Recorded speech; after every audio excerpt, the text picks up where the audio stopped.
Allah subhanahu wa ta'ala has given us life on this earth as a believer with the privilege that we are Muslims by birth. We should take it very seriously because it's a privilege, not accomplishment. We can only be accomplished if we die as a Muslim. Living in this life, we must remember to forgive ourselves for past mistakes and also forgive others for their mistakes in the past that might have hurt us.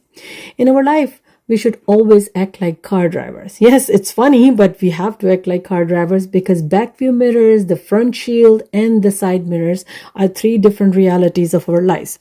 Back view mirrors of our life should only be used for awareness, to avoid past mistakes, and to understand past mistakes from other people, and to understand if somebody is watching us or following us, or for their environmental scans.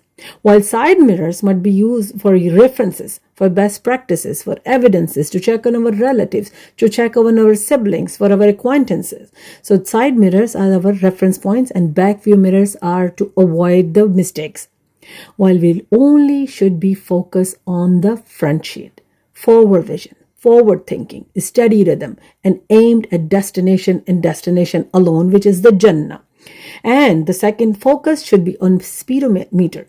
Why? Because moving forward and maintaining the carefully drafted pace in our life, ensuring effective measures for success is extremely important. If you're living a life in the past, hurting yourself, not forgiving other people for their mistake, not forgiving yourself, you're crashing the car sooner than you can imagine. Forget the past, move forward. Inshallah.